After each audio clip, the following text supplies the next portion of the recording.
like to welcome everybody to Effective Research. And my name is Marla Perry. I'm an associate professor at National State Community College. I teach sociology and I really love research. The reason I'm here is a former student reached out to me and asked me to put together a small presentation to help other up-and-coming students learn more effective ways of doing research. So, scientific research, whether it's for the social sciences or if it's for the hard sciences, revolves around a scientific method which is very systematic. We have organized steps that we have to take in order to make sure that we are really researching what we think we're researching and making sure that we're being very objective. So we're trying to eliminate all biases in those steps. We also want to make sure that we're being very consistent, all right? And one way that we make sure that we're really consistent is to use different statistics to make sure that everything is falling in line. We use precise preparation to collect the data and make sure that the data that we're collecting is really accurate. Again, this presentation is for undergrads that may or may not have had statistics. But once you start with your statistics, this will make much more sense. There are two basic types of research. The first is qualitative. And qualitative research revolves around the use of open-ended questions, and they're really looking at getting to the heart of the information. One of the qualitative pieces that I did was an ethnography on multiracial families and how they do family, which revolves around how these families that don't look like each other form their boundaries or form their borders, so they can give clear messages about who is in the family and who is not in the family.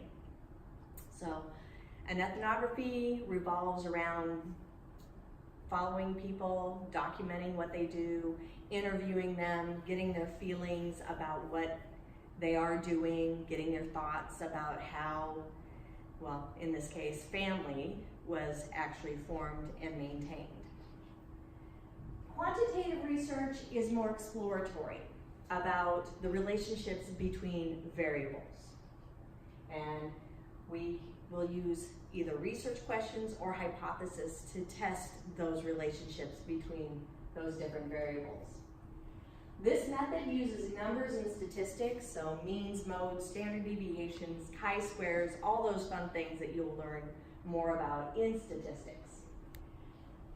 Quantitative research has the ability to use very large samples. So if we're using a very large sample, we can generalize our findings to very large groups.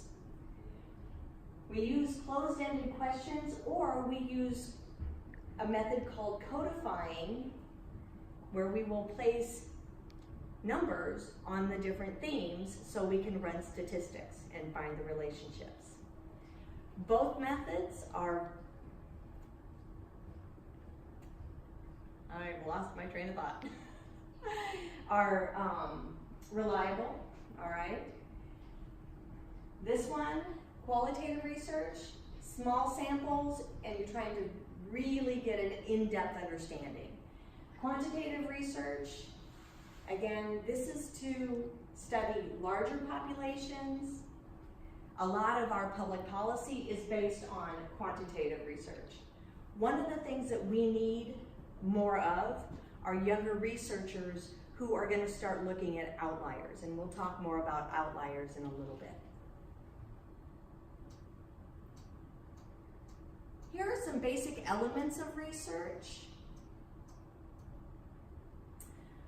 The first is concepts, and concepts are constructs that represent some part of the world.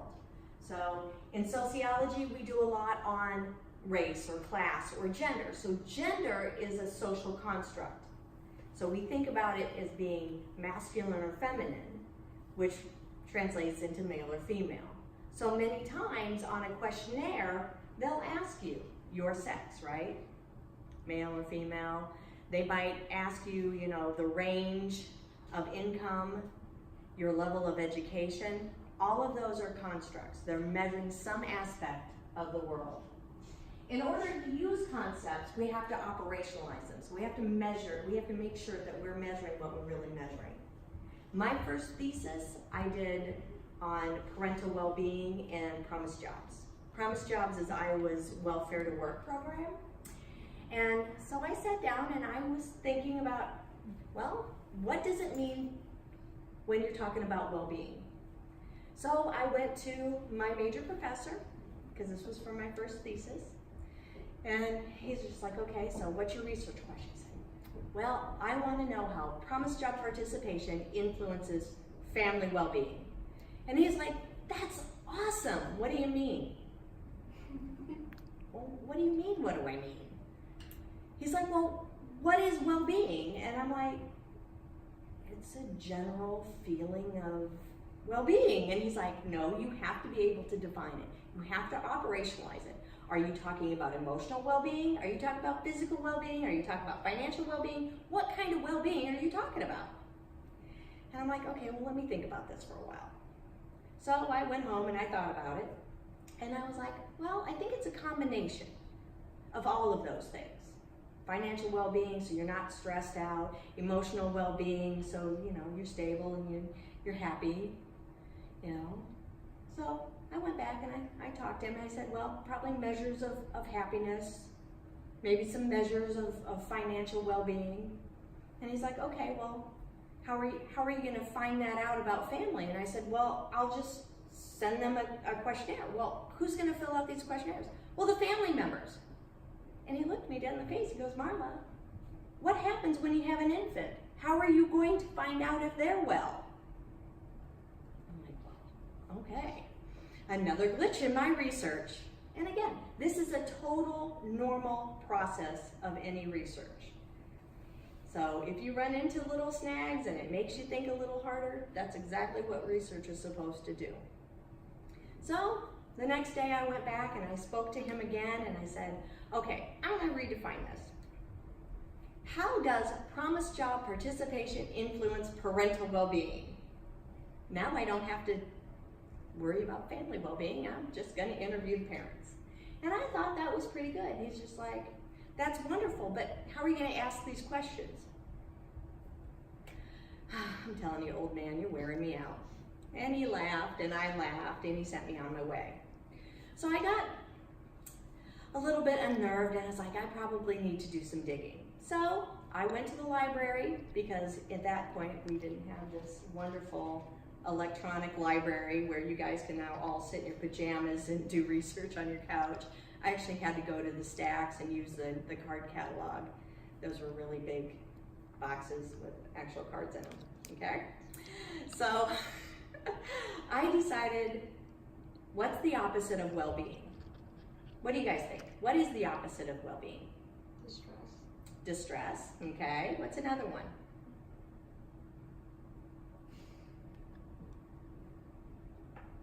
Well, I started looking. So distress was one of them, discomfort was another, and then I came across this idea of hassles. What's a hassle? Small issues that arise.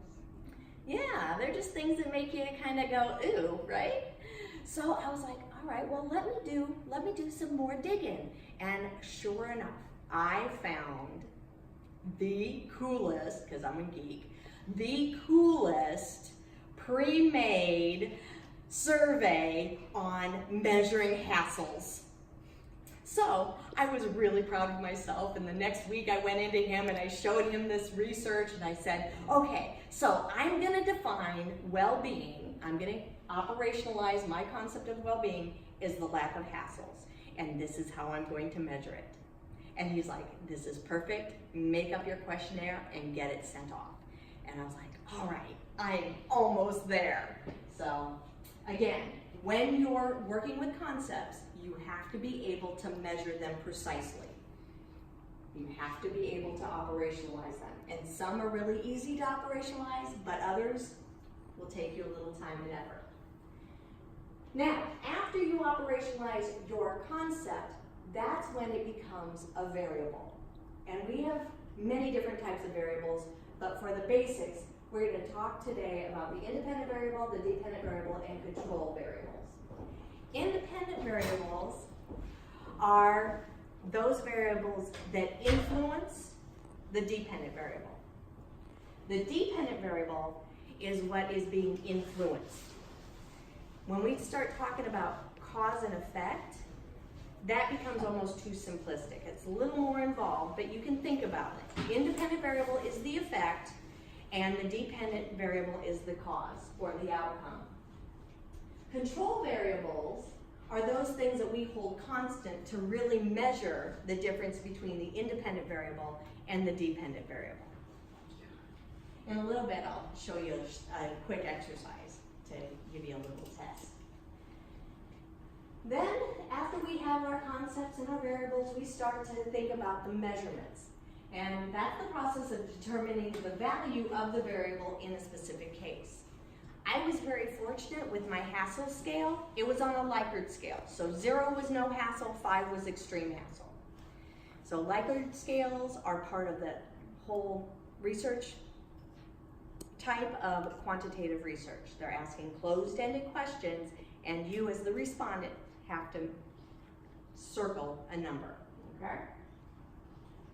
After you've done this, then you've got to decide on who's going to participate. And there's different sampling methods. The first one is a simple random sample. That means that everybody in the population has an equal chance of being selected in that sample. Then we've got stratified random samples. And that means that the groups that you're interested in are going to be divided, and everybody in each group then has an equal chance of being selected. So let's say for a moment that we wanted to do research here at MTSU. We wanted to find out about student satisfaction and what contributes to it, right? So if we go to the registrar's office and we ask them, hey, can you give us every 100th name and email address? What kind of sample would that be? Would that be a simple random sample or a stratified random sample? Simple. It would be a simple random sample. Now, let's say that we wanted to compare satisfaction between the sociology department and the psych department and the biology department and the business department and several other departments. So then we would go to the registrar's office and we'd say, hey, give us every 10th name from these different departments. What kind of sample would that be? Stratified. Yeah, stratified random sample. Very good. And again, both of these are very commonly used in quantitative research. Then we've got convenience samples. And convenience samples can be purposeful, which means that the respondents have to meet a certain criteria.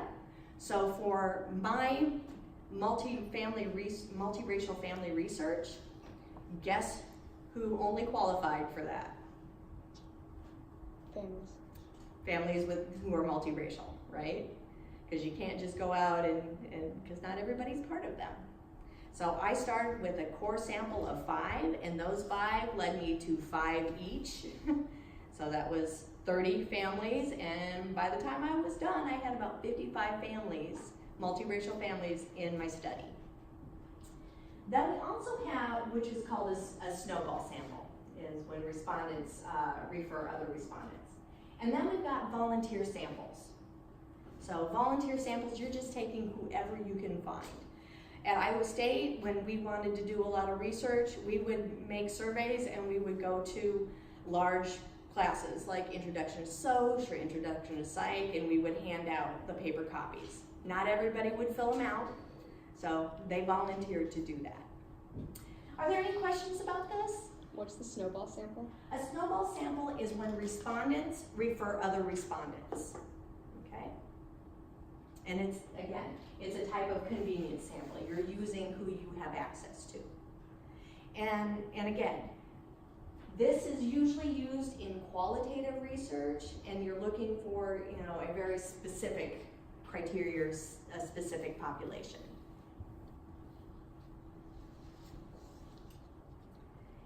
10 steps to any research, and sometimes research books cut them down to 10, sometimes they expand them to 12, but I'm gonna stick with the 10. The very first thing you need to do is you need to select your topic. What is it that you're interested in enough to kind of be enmeshed in for, you know, a good 3, 4, 6 months? After you select your topic, you kind of have to decide where the problem is or what part of that topic you're really interested in. Please remember that science is kind of like a wheel, and it's always expanding. We don't want to replicate old studies. We know what those studies say. What we need to do is we need to build newer studies that are going to fill the gaps in the old studies. And in order to do that, you have to do kind of a literature review. You have to go and read what people have written in the past. The research assignments that you have copies of, that I would also be in the PowerPoint, are what I give my students so they understand what is in a well-written literature review. And we'll go over those in a little bit. After you've done a literature review, you're going to formulate your specific research question or your hypothesis. And that research question or hypothesis, again, is going to fill the gap in the old research. Then you're going to decide what the research needs. Okay, well, what kind of resources? Do you need a team of 15 interviewers? Do you just need a printer and some stamps? Do you need the internet? One of the things that I think is absolutely phenomenal about research now is this thing called Research Monkey. Have you guys heard about Research Monkey? Oh my God. So you can, it's a website, you can pay to have them kind of have a survey? a monkey survey. Yeah, they do have really cool surveys. Yeah, so you've used it? Yeah, it's phenomenal. Because in the past, we literally, I mean, when I was a grad student, this whole research process was a big pain in the butt. We would actually go through telephone books and count every 10th number and write those names and numbers down and send them to the interviewers, and they would call them. I'm not kidding. Now we can just, use SurveyMonkey, type in our email addresses that we want. They'll be sent out, and SurveyMonkey will collect and record all of that data for us. It's great. Sometimes with your research, depending again on your field, what kind of equipment you may need, especially in the hard sciences. And then we've got to address any ethical concerns. And again, I'm a sociologist, so I'm governed by the ASA. Psychologists are governed by the APA. All of these organizations want to make sure that no harm is coming to their respondents. So there are ethical guidelines that all major occupations have to uphold. So some of the old studies that sociologists and social psychologists would have done, like the Zimbardo prison experiment, we probably couldn't get that past the human subject board now. The other one that fascinates me is the Milgram experiment. Again, probably would not pass the human subjects board. Then we need to select a research method and a sample type. So again, are you interested in qualitative research? Are you interested in doing quantitative research? Do you want to send out surveys? Do you want to interview? How big do you want your sample? And again, remember, the larger the sample, the more generalizable your results are going to be. Next, you're going to collect and record your data, and then you're going to analyze and interpret the results. So again, if you're using quantitative research, you'll load in those numbers into a statistical program and it will run everything for you. I'm not sure if they still use SPSS But as a grad student, that became kind of my nightmare. But I worked through it, and it was all good. For my qualitative research, I actually had a computer program that would dictate the recordings for me. So I never had to transcribe. The computer program transcribed for me, which is, again, a huge, huge thing. And I think the transcribing software has gotten even better. Then you're going to develop your conclusion based on your findings. So you're going to revert back to your research question, your hypothesis, and interpret how those results actually answer that research question. And then the last step is to share all of your research, either by writing a journal article or going on a huge speaking tour, or just sharing your information, your research within your own departments. But it's very important that we share our information, that we share our research. Because again, research and science is one of these things that's ever expanding. Any questions? Now, here are the different research questions and hypotheses. We've got factual questions, so these are the what questions. They're just collecting empirical research. Then we've got comparative research. So we're looking at comparing where things are happening, who's involved in what's happening. One of the things that we have to be very, very careful with, especially in the social sciences with comparative research, is that we're actually comparing apples to apples and oranges to oranges.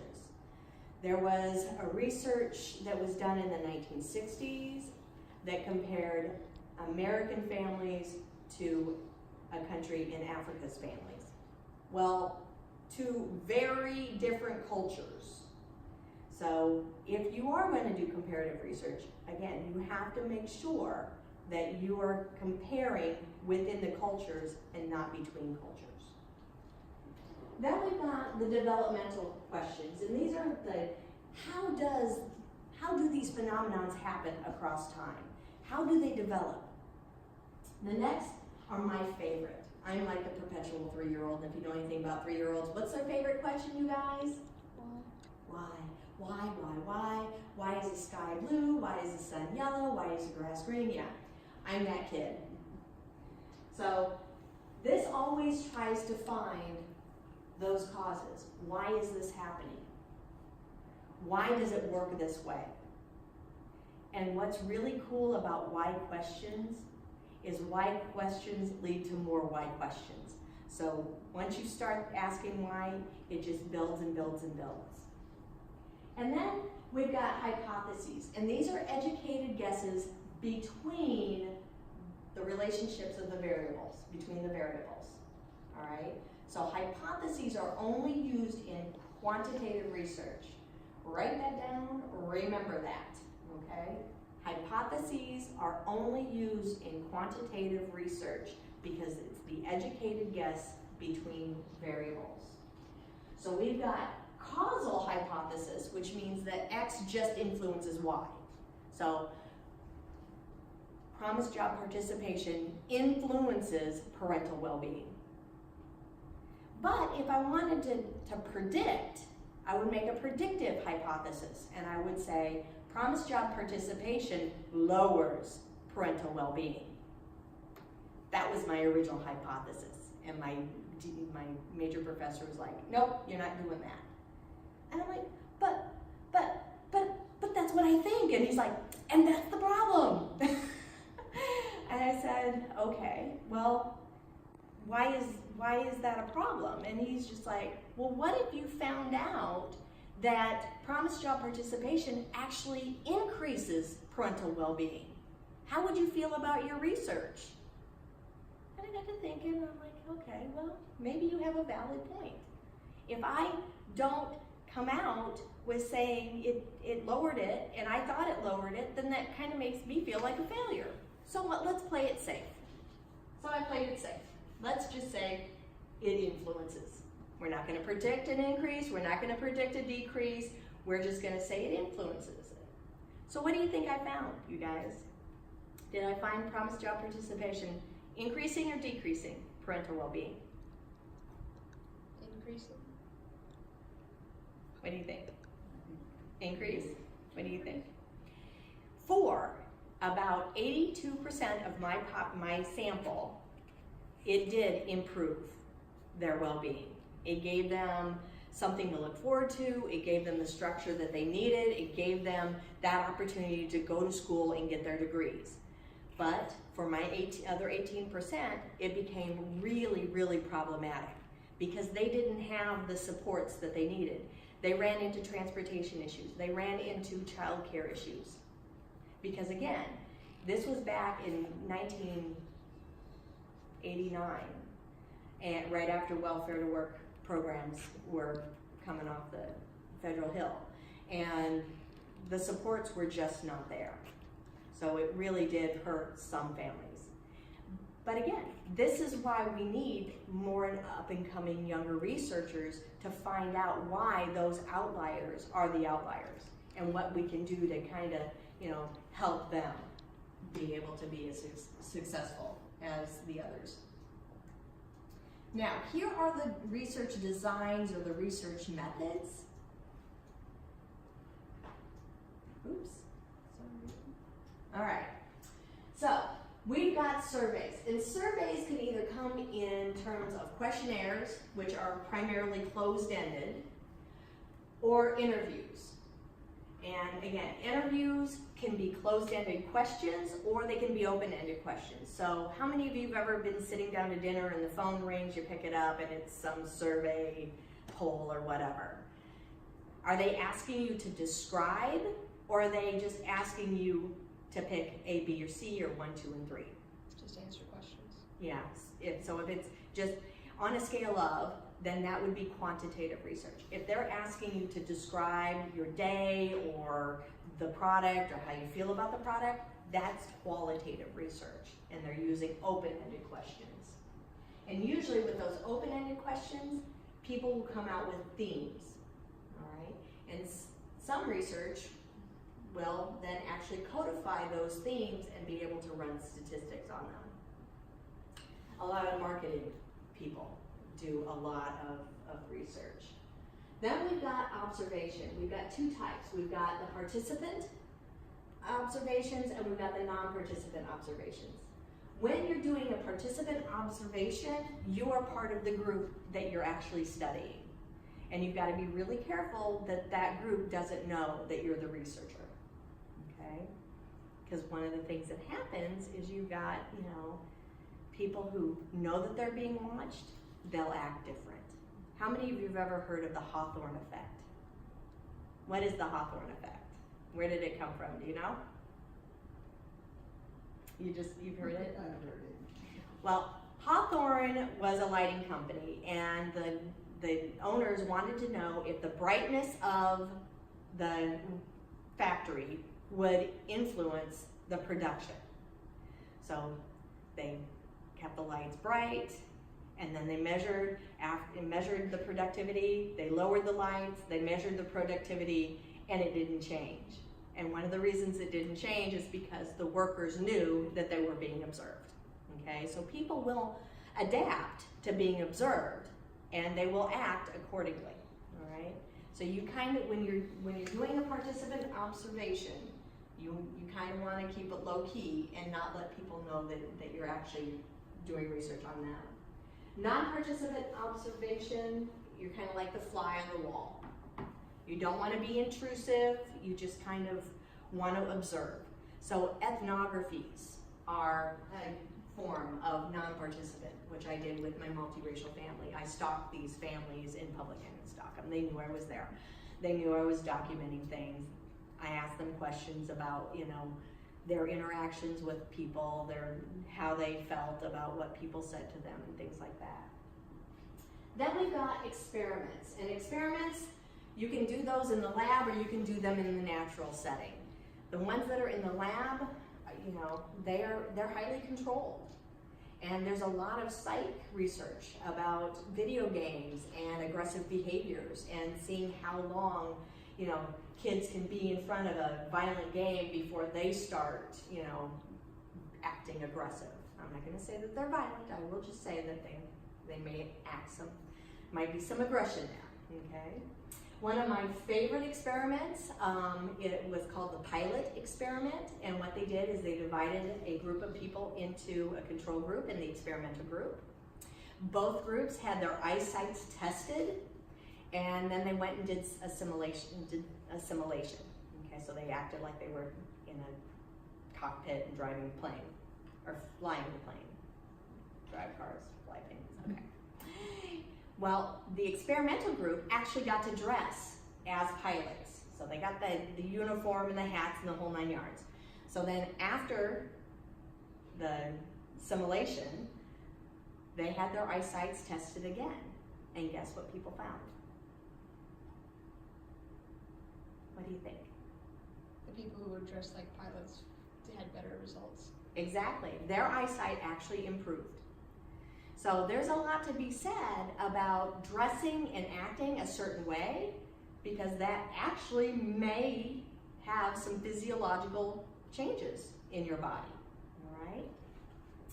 Another experiment I talked about was Zimbardo experiment. That was the prison experiment, and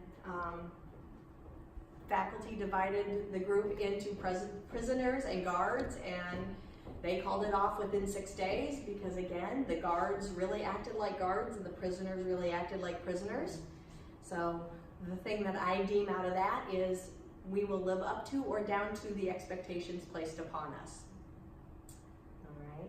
So our statuses have a huge impact on how we behave. Then we've got life histories. Any of you keep blogs or diaries? I used to. You used to? I always started, every single year I started, I keep on doing like a couple of bits, but then it's just done. It peters out after a while? Yes. Okay, yeah.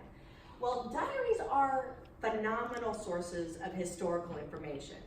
My grandmother, she was born in, 1916. And she started a diary when she was in 1926. So I have diaries dating all the way back from 1926 to when she died in 1988. And again, that goes through World War I, well, at the end of World War I, and into World War II and Korea and all kinds of things. So those diaries are really important insight for us researchers as far as what happened in the past and how that influenced everyday life for everyone back then. We also have warehouses and databases of diaries from all different kinds of people in different groups. Just recently, there have been interviews that have been uncovered and kind of rediscovered of actual recordings of former African Americans who were born into slavery. And so that is just a wealth of knowledge.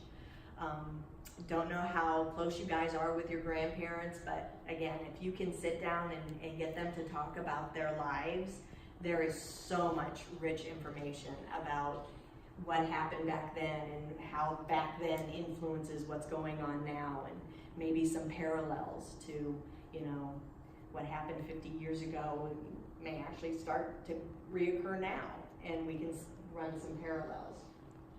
Here's that comparative research again, and again, a lot of research, especially in the medical field, was based on the male body for up until about 10 or 15 years ago. And then they realized, oh wow, when women have heart attacks, their arms don't hurt, but they get indigestion or their back hurts. So again, a lot of good things have come out of comparative research, and now we're understanding that the female symptoms may be different than the male symptoms. We also have historical analysis, so that's also part of that diary, but you can look through old newspapers, court documents. How many of you have a family Bible? Family Bibles are, again, awesome pieces of research because it kind of lets you know who was born where and when and to whom, and you can kind of trace things back.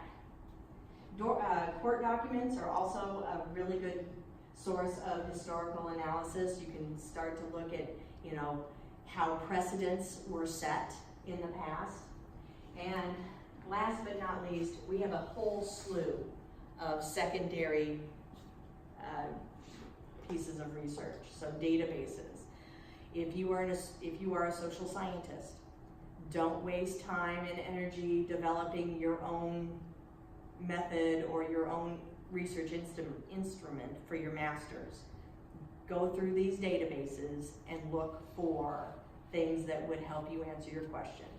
Wait until you are a doctorate student to actually formulate your own instrument to collect that data. All right, that makes sense? Kind of, sort of, maybe? Now, there are two phases to research. There's the deductive phase where you start with the hypothesis, all right, that came from a theory that was tested by a specific observation, all right? So you start with the hypothesis, then you look for the specific observations, then you're gonna make some generalizations and formulate your theory, and then you produced your general theory. If you don't want to start with the hypothesis, you can start with some generalizations about what you're seeing in the world, all right? I am part of a multiracial family, and I was always very curious about if multiracial families do family differently or if I was just the oddball, okay? So I wanted to expand and look at that. So I recruited a whole bunch of multiracial families. And sure enough, I found out that multiracial families have a lot of similarities between each other. But we also have to think about some of the issues. So the very first one is validity. So are you really measuring what you think you're measuring? Which goes back to that original, you know, how do you define well-being? If I just look at financial well-being, that's not going to give me a full picture. So luckily, I found something that I could use as far as that hassle scale. Reliability is the consistency of the results that these instruments are producing. So you got to make sure that, you know, the instrument that you're using is also reliable. There's nothing worse than, you know, having a reliable instrument, but it's invalid, okay? You always have to, if you have to make a choice between validity and reliability, go with that validity first. There are ways to kind of, statistic ways to kind of tweak that reliability thing, all right? We also have to make sure that we are able to replicate any of the studies that we do. Because once it can be replicated, people can ensure that the research that's being produced is not biased. And again, we have to be, as scientists, as objective as we can. We have to be open to what we may learn, even if it goes against what we really believe is going to happen. We are also governed by ASA, American Sociological Code of Ethics, and we need to be neutral and very objective. So again, we are not biased. It's very hard though. Weber talked about this value-free research. And again, it's really, really hard to be value-free because you're gonna research what you're interested in, which therefore shows that you have a value placed upon it.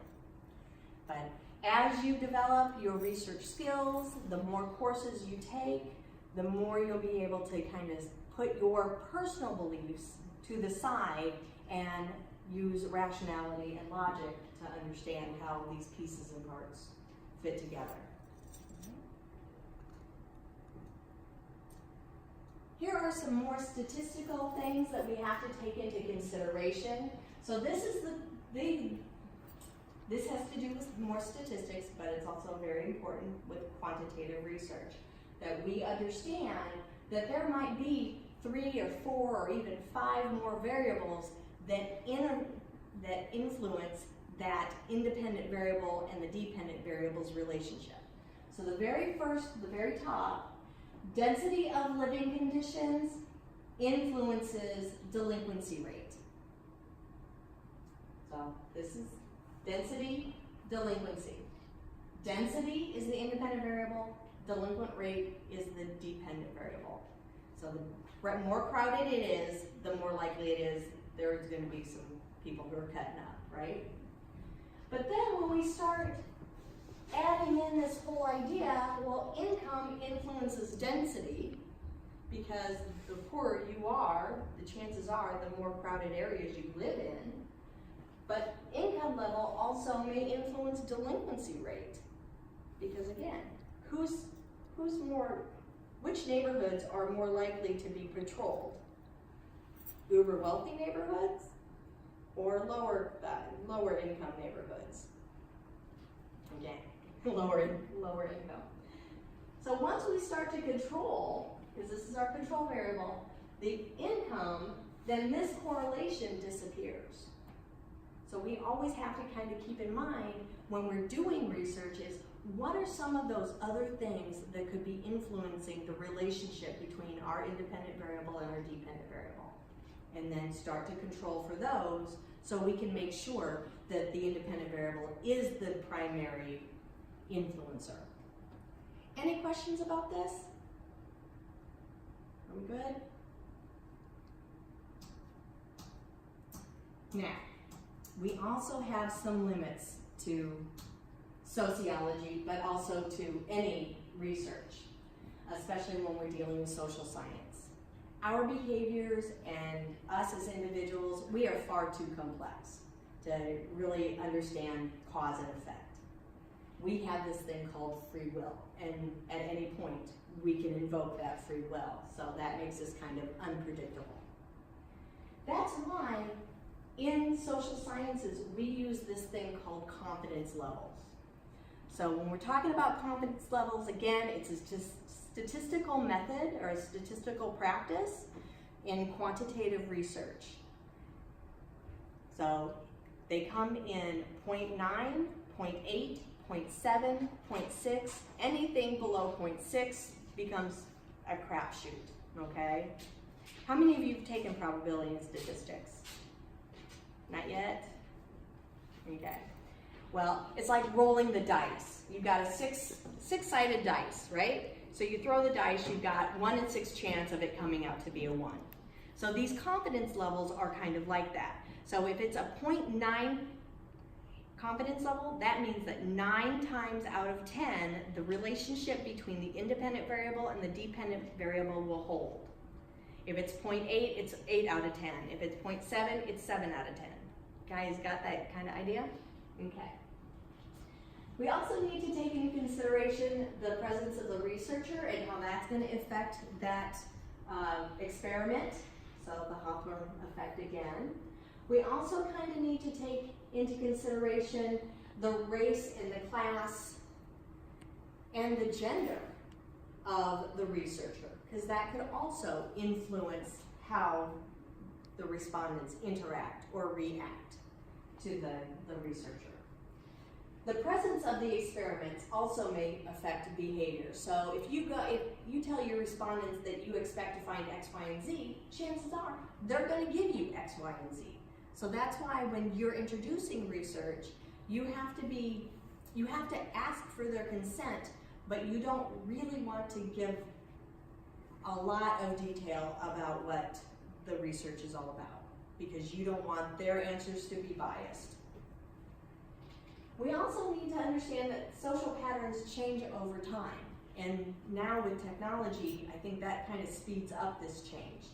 Another thing that we need younger researchers for is to really start to look at the effects of Twitter and Instagram and Facebook on how that's perpetuating or how that's changing culture and the way that we interact.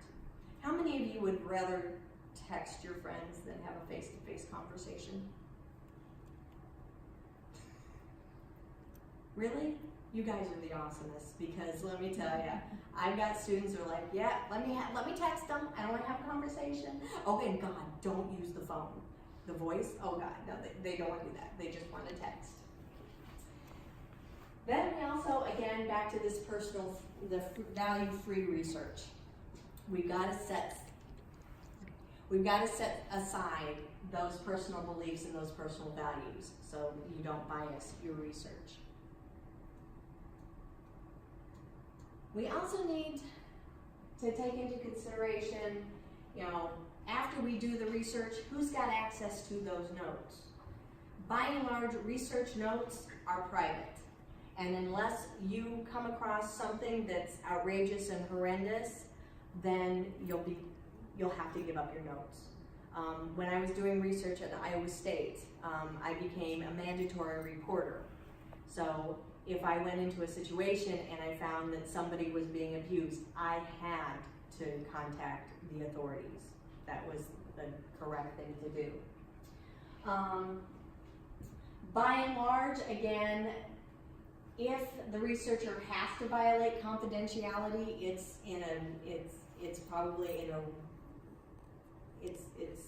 for a really good reason.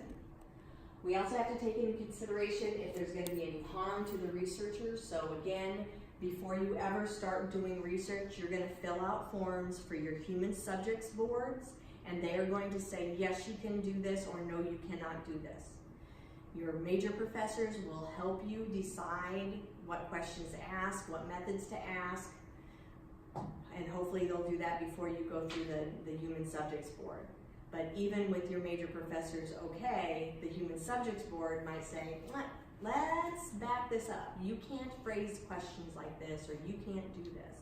I've got a friend at Iowa State. She is in her 4th semester trying to get her research okay, and she's doing her research on childhood sexual abuse.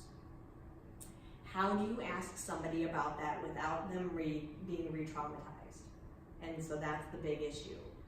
And we've got to be, again, we have to understand there are some topics that are very sensitive. We also have to understand that there are some topics that people are not going to give us necessarily the correct information. When we're talking about sexual behavior, men have a tendency to over-report and women have a tendency to under-report. And again, that has to do with the gendered norms, which brings me to this. The gender and the race and even the class of the researcher will have an effect on the subjects, especially in a face-to-face interview.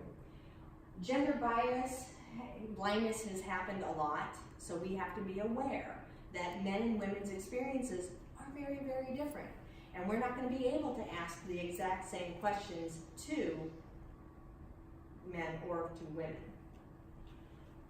We have to be careful that there's no double standards in research as well. We can't judge people differently based on those characteristics or the statuses that they hold. We have to be very careful that we don't overgeneralize. So if you've got a small sample, you're not going to be able to apply that to a large group. And then we've got to be careful of androcentricity, which means taking that male perspective. And again, there's a lot of research that is very androcentric. That's why we need more women researchers in the STEM, all right? Now, in front of you, I've given you some handouts. If this was a real class, one of the things that you would be graded on is a discussion question that would ask you to formulate your own research question. And in that research question, you would mark what was the independent variable and the dependent variable. All right, so let's escape this. Once you decided on a research question, you would come over here and you would, what do we say, empty issue?